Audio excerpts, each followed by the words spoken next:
Video like जरूर कर लीजिए और ऐसे वीडियो लगातार फ्री में पाने के लिए चैनल को तुरंत सब्सक्राइब कर लीजिए और बेल आइकन को जरूर टैप कर लीजिए ताकि आगे भी सारे वीडियो आपको मिलते रहे। यूट्यूब में फॉलो करते हैं तो प्लीज ये वाला फ्री टेलीग्राम चैनल जरूर ज्वाइन कर लीजिएगा। सारे नोटिफिकेशन सारे अपडेट यहीं पे आते हैं, ध्यान रखिए। नमस्कार साथियों, स्वागत है आप सभी का स्टडी फॉर सिविल सर्विसेज में। ये क्लास है हमारी आरओ और एआरओ हिंदी की, और हिंदी में जो टॉपिक हम लोग पढ़ रहे हैं वो है वाक्यांश के लिए एक शब्द। जल्दी ही इस श्रृंखला को ख़त्म करके हम अगला टॉपिक जो है स्टार्ट करेंगे। तो चलिए जल्दी से शुरू करते हैं। देखो भाई, देखिए पहला है वह जो केवल अन्न, फल, शाक और सब्जी खाता हो उसे कहते हैं शाकाहारी।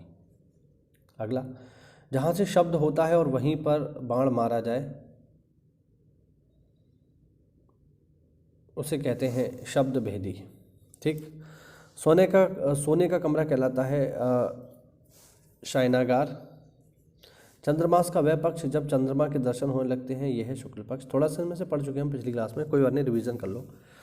वह जो शिव संबंधी हो उसे कहते हैं शैव। जिसको शब्दों में नहीं कहा जा सकता वो है शब्दातीत। जिसके सिर पर चंद्रमा हो उसे कहते हैं शशिधर। जो सदा दूसरों पर संदेह करता है वो है शंकालु। समान रूप से ठंडा और गर्म कहलाता है शीतोष्ण। जिसका शोषण किया जाए वो होता है साथियों शोषित। शत्रुओं को मार डालना कहलाता है शत्रुघ्न। ठीक। जिसे शास्त्रों का अच्छा ज्ञान जानकारी हो वो होता है शास्त्रज्ञ। जो देवी या शक्ति की पूजा करता है वो होता है शाक्त। आदर पूर्वक सिर पर धारण करना या स्वीकार करने योग्य कहलाता है शिरोधार्य। 100 में 100 कहलाता है 100%। जिसके हाथ में शूल हो उसे कहा जाता है शूलपाणी। जो तेज चलता हो उसे कहते हैं शीघ्रगामी।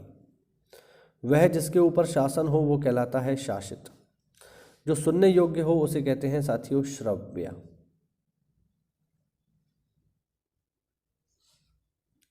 जो तेज चलता हो उसे कहते हैं शीघ्रगामी। जिसके हाथों में शूल हो वो है शूलपाणी। जिसके ऊपर शासन हो वो है शासित। अच्छा, ये तो हमने पढ़ लिया है। शिशु संबंधी या शिशुओं की अवस्था से संबंधित कहलाता है शैशव। 100 वस्तुओं का संग्रह कहलाता है शतक। 100 वर्षों का समूह कहलाता है शतवर्ष या शताब्दी। जो शक्तिशाली होता है उसे कहते हैं शक्तिमान, और चांदनी रात को कहा जाता है शर्वरी। आगे देखो, सदैव रहने वाला कहलाता है शाश्वत। मुर्दे या शव को जलाने का स्थान कहलाता है श्मशान। श्मशान, ध्यान रखना, इसकी सही वर्तनी श्मशान ही है। अगर आप शमशान पढ़ते हैं तो वो गलत है। ठीक है, मैं कई बार बता चुका हूँ, याद रखना। शरण में आया हुआ कहलाता है शरणागत। वह जो किसी स्थान में शरण चाहता है उसे कहते हैं शरणार्थी। जिस आकृति में 6 कोण होते हैं उसे कहा जाता है षटकोण। मास की छठी तिथि कहलाती है षष्ठी। हर 6 महीने पे होने वाला कहलाता है षटमासिक। जो असत्य न बोले या जो असत्य न बोले या फिर सत्य बोलने वाला एक ही बात है, इसे कहेंगे सत्यवादी। अच्छे आचरण वाला व्यक्ति कहलाता है सदाचारी। आगे देखो, जो सभी युगों के अनुकूल होता है उसे कहते हैं सर्वयुगानुकूल। जो आसानी से ग्रहण किया जा सके उसे कहते हैं सुग्राहा। जहाँ फ्री में खाना मिलता है वो है सदाव्रत या लंगर। स्वयं का हित चाहने वाला कहलाता है स्वार्थी। एक ही जाति के सभी लोग कहलाते हैं सजातीय, और दूसरी जाति के विजातीय। जो सभी को प्रिय हो उसे कहते हैं सर्वप्रिय। उच्च वर्गीय शासन कहलाता है सामंतशाही। जो स्त्री पति के लिए मर मिटे उसे कहते हैं सती। अपनी इच्छा के अनुसार आचरण करने वाला कहलाता है स्वेच्छाचारी। जिस व्यक्ति का स्वर्गवास हो गया हो उसे कहते हैं स्वर्गवासी, स्वर्गीय या दिवंगत। जो अपने ही नाम से प्रसिद्ध हो उसे कहते हैं स्वनाम धन्य। एक ही समय में होने वाला कहलाता है समसामयिक या समकालीन, जैसे हम करंट बोलते हैं, करंट अफेयर। अपनी इच्छा के अनुसार चलने वाली स्त्री कहलाती है स्वैरिणी या फिर व्यभिचारिणी भी इसको कहते हैं। जो स्त्री के बस में रहता हो या जिसका स्वभाव स्त्रियों जैसा हो उसे कहते हैं स्त्रैण। अपने परिवार के साथ कहलाता है सपरिवार। शादियों में कार्ड आता है ना, अभी सीजन चल रहा है शादियों का, तो वह कार्ड आता है। सपरिवार यानी परिवार के साथ। वह स्थान जहाँ पर स्थायी महत्व की वस्तुओं का संग्रह हो उन्हें कहते हैं संग्रहालय। संचय किया हुआ कहलाता है साथियों संचित। अलग अलग अवयवों को एक में जोड़ना कहलाता है संश्लेषण। जिसके संबंध में संदेह हो उसे कहते हैं संदिग्ध। कुछ खास शर्तों द्वारा कोई कार्य करने का समझौता कहलाता है संविदा। आगे देखो, वह जो सांप पकड़कर पालता और तमाशे दिखाता है उसे कहते हैं सपेरा। देखिए सपेरा की वर्तनी देख लेना, सपेरा, ये चंद्रबिंदी लगेगी, इंपॉर्टेंट है। ज़्यादातर लोग चंद्रबिंदी लगाते हैं, बस ऐसे लिख देते हैं सपेरा। वो तो चंद्रबिंदी छोड़ो, वो तो बिंदी भी नहीं लगाते, तो फिर आपको पता होना चाहिए। एक या एक से अधिक भिन्न तत्वों या जातियों के संसर्ग से जो उत्पन्न होता है उसे कहते हैं संकर। छुआछूत से एक रोगी द्वारा दूसरे को रोग लगना कहलाता है संक्रमण। जैसे भी चल रहा था ना कोरोना संक्रमण, छुआछूत से फैलने वाला रोग संक्रामक रोग, जैसे कोरोना एक संक्रामक रोग था। दो धाराओं या नदियों के मिलन का स्थान कहलाता है संगम, ठीक है, जो कि अपने यूपी में प्रयागराज में है। उत्तराखंड में आप जाओगे तो आपको मिलेंगे पंचप्रयाग, यानी वहाँ पर 5 संगम आपको मिलेंगे। भागीरथी अलकनंदा का मिलेगा, भागीरथी धौली गंगा का मिलेगा, ठीक है। तो इस तरीके से 5 मिलेंगे। आगे देखिए, संपूर्ण समाज से संबंधित कहलाता है समष्टिमूलक या समष्टिगत। अपने साथ कार्य करने वाला व्यक्ति कहलाता है सहयोगी या सहकर्मी। बहुत पढ़ी लिखी स्त्री कहलाती है सुशिक्षिता। जो सबके उपयोग के लिए हो उसे कहते हैं सार्वजनिक। जिसका अंत सुखमय हो उसे कहते हैं सुखांत। जिसका प्रयोजन सिद्ध हो चुका हो वो है सिद्ध काम। हमेशा या निरंतर रहने वाला कहलाता है स्थायी या फिर शाश्वत। अपनी इच्छा से दूसरों की सेवा करने वाला स्वयं सेवक। जो स्वयं भोजन बनाकर खाता उसे कहते हैं स्वयं पाकी, जो अपना भोजन खुद बनाए। सौर जगत का सबसे बड़ा ग्रह जिसकी अन्य ग्रह परिक्रमा करते हैं सूर्य। अब हिंदी के अनुसार इसको देखना, फिर आप ये कहोगे अरे सूर्य का ग्रह है, तारा है वो तो इतना ज्ञान जो है आप पेपर में लगाइएगा। ये हिंदी है तो इसको हिंदी के हिसाब से पढ़िए। चोरी के लिए मकान की दीवार में किया गया बड़ा सा छेद कहलाता है सेंध। सुजन या अच्छा मनुष्य होने की गुण या अवस्था कहलाती है सौजन्य।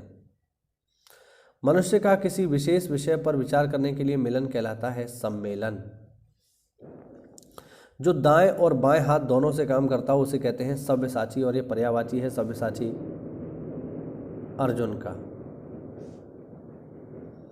आगे देखिए, जो बाएं हाथ से भी काम कर सकता है उसे सव्यसाची कहते हैं, मतलब दोनों ही हैं। पति या पत्नी के पिता का घर कहलाता है, पति या पत्नी के पिता का घर कहलाता है ससुराल। अब इसका मतलब समझिए, पत्नी या पति का घर, अब मान लीजिए आप पुरुष हैं तो आपकी जो पत्नी का घर होगा वो आपके लिए क्या है, ससुराल है, ठीक। और अगर आप स्त्री हैं तो आपके पति का घर आपके लिए क्या होगा, ससुराल होगा। तो इसीलिए दोनों को यहाँ पे लिखा गया है, ठीक है। आगे देखो, एक ही माता के उदर से या पेट से उत्पन्न हुए लोग कहलाते हैं सहोदर। किसी अन्य माता के पेट से उत्पन्न हुए लोग कहलाते हैं अन्य उदर। किसी सत्ता के विरुद्ध अपना सत्य मनवाने के लिए किया गया आग्रह कहलाता है सत्याग्रह। आगे देखिए, जिसने हाल ही में बच्चे को जन्म दिया हो उसे कहते हैं सद्य प्रसूता। जो सिद्ध या पूरा किया जा सके उसे कहते हैं साध्य। जो पूरा हो सके साध्य है, जो पूरा ना हो सके वो असाध्य है, बीमारी, असाध्य बीमारी होती है।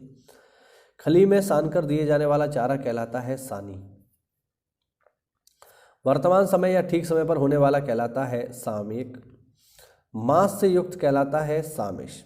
देखिए, आमिष और सामिश एक ही बात है, ध्यान रखना। चाहे आमिष कह लो या सामिश कह लो, एक ही बात है। इन दोनों का ही मतलब होता है मांस से युक्त। जिसमें मांस होगा उसको कहा जाएगा आमिष या सामिश। जिसमें मांस नहीं होगा उसे कहा जाएगा निरामिष। ध्यान रखना। अब ज़्यादातर लोग क्या करते हैं, आमिष का विलोम सामिष कर देते हैं, गलत कर जाते हैं। समूह से संबंधित या समूह द्वारा होने वाला कहलाता है सामूहिक।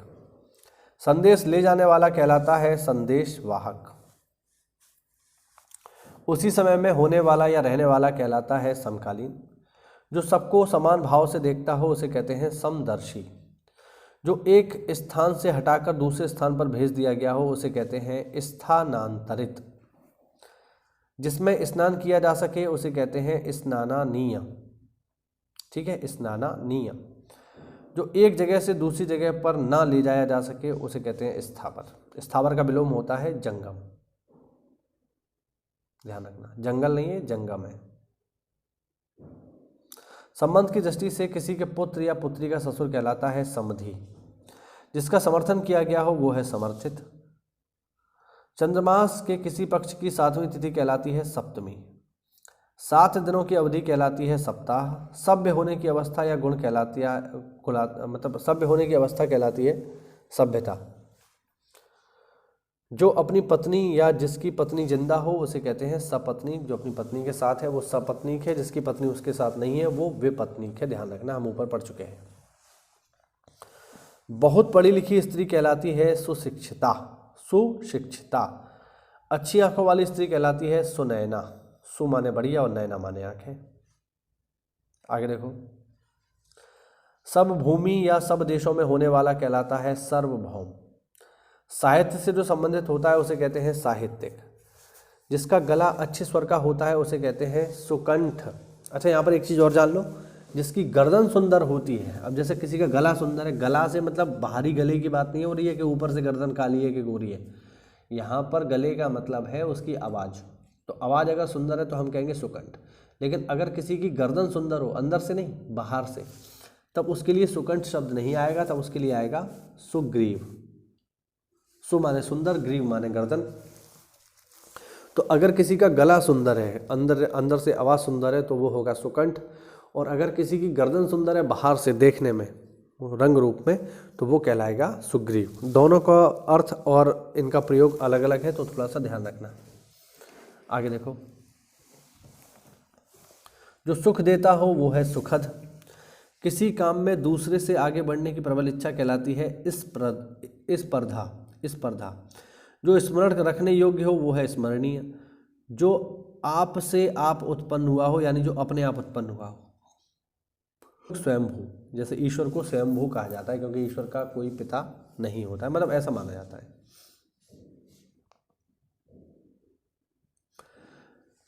आगे देखो, जो आसानी से मिल जाए या जो आसानी से प्राप्त हो जाए उसे कहते हैं सुलभ।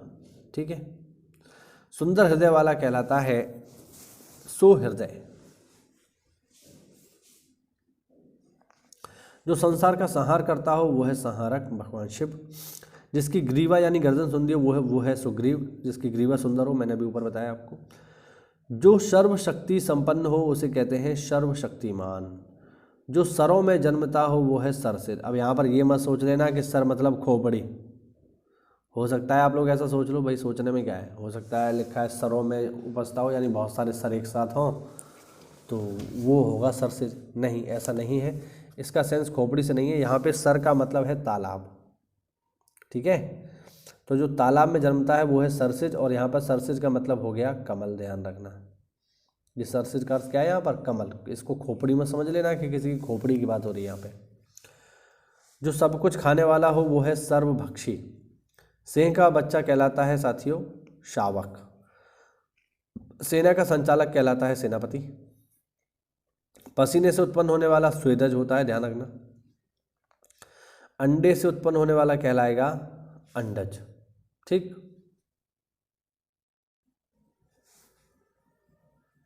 आगे देखिए, अपने भरोसे रहने वाला स्वावलंबी। अपने ही वश में रहने वाला स्ववश्य। स्ववश्य। अपने मन की प्रसन्नता के लिए स्वांतः सुखाय। तालाब में उत्पन्न होने वाला कमल सरसिज, मैंने ऊपर बताया ना, ये सरसिज क्या है, वही है। ना बहुत गर्म ना बहुत ठंडा, समशीतोष्ण, यानी ठीक ठाक है। जैसे हम जहाँ उत्तर प्रदेश में रहते हैं, ये पश्चिमी यूपी है, और पश्चिमी यूपी का जो क्षेत्र है ये वैसे तो उष्ण कटिबंध में आता है, वैसे तो ये शीतोष्ण कटिबंध में आता है, लेकिन आप यहाँ की स्पेशल जलवायु देखोगे तो ये समशीतोष्ण है। मतलब ठीक है, ठंड में ठीक ठाक सर्दी पड़ जाती है, गर्मी में ठीक ठाक गर्मी पड़ जाती है। एक्सट्रीम कोल्ड या एक्सट्रीम हॉट जैसी कंडीशन यहाँ पर नहीं है। फिर भी अगर आप तुलना करोगे तो तुलनात्मक अध्ययन में यहाँ पर गर्मी ज़्यादा ही पड़ती है, सर्दी इतना नहीं पड़ती है। सर्दी तो बस 2-3 महीने पड़ती है। चलो आगे देखो। समान उम्र वाले लोग कहलाते हैं समवयस्क। अपनी इच्छा अनुसार पति का वर्ण करने वाली कहलाती है स्वयंवरा। स्वतंत्रता प्राप्ति के बाद का कहलाता है स्वतंत्र, मतलब स्वतंत्रयोत्तर। ठीक है। दूसरे के स्थान पर स्थायी रूप से काम करने वाला स्थानापन्न। सबको जीतने वाला सर्वजित। प्राणों पर संकट लाने वाला संघांतिक। ठीक है, संघांतिक याद रखना। जो पृथ्वी से संबंध रखे वो है सार्वभौमिक। अपना हित चाहने वाला स्वार्थी। सब कालों में होने वाला सर्वकालिक। सब लोगों से संबंध रखने वाला सार्वजनिक। नित्य दीन दुखियों को भोजन देने की व्यवस्था कहलाती है सदाव्रत। जो अवधान पूर्वक कोई काम करता हो उसे कहते हैं सावधान। जो किसी अन्य के अधीन या पराधीन ना हो उसे कहते हैं स्वाधीन। जो स्वास्थ्य को अच्छा करे स्वास्थ्यकर। जहाँ सेना रहती है वो होता है सैन्यवास, या छावनी भी बोल देते हैं, इसको ध्यान रखना। ठीक। जो सर्वत्र व्याप्त हो वो है सर्वव्यापी। जो सबको एक सा समझता है समदर्शी। जो सब कुछ जानता है वो सर्वज्ञ है। जिसकी सीमा ना हो वो है सीमातीत या असीमित। जो सबको प्राप्त हो सके सर्वसुलभ। जो पढ़ना लिखना जानता हो वो है साक्षर। और अंतिम देख लीजिए इसमें, जिस स्त्री का पति जीवित हो वो है सधवा या फिर सौभाग्यवती। तो ये हुआ साथियों आज का हमारा वीडियो। और अगर आप हमसे जुड़ना चाहते हैं या हमारे किसी भी पेड ग्रुप प्रोग्राम से जुड़ना चाहते हैं, अगर आप तैयारी कर रहे हैं PCS 2024 के लिए, तो हमारे पेड ग्रुप स्टार्ट हो चुके हैं। अगर आप तैयारी कर रहे हैं RO ERO Allahabad high court के लिए, तो उसके लिए भी हमारे पेड ग्रुप 8 दिसंबर से स्टार्ट हो चुके हैं। तो हमसे जुड़िए और अपनी सफलता को पक्का करिए। मिलते हैं अगली क्लास में, तब तक के लिए जय हिंद, जय भारत, वंदे मातरम।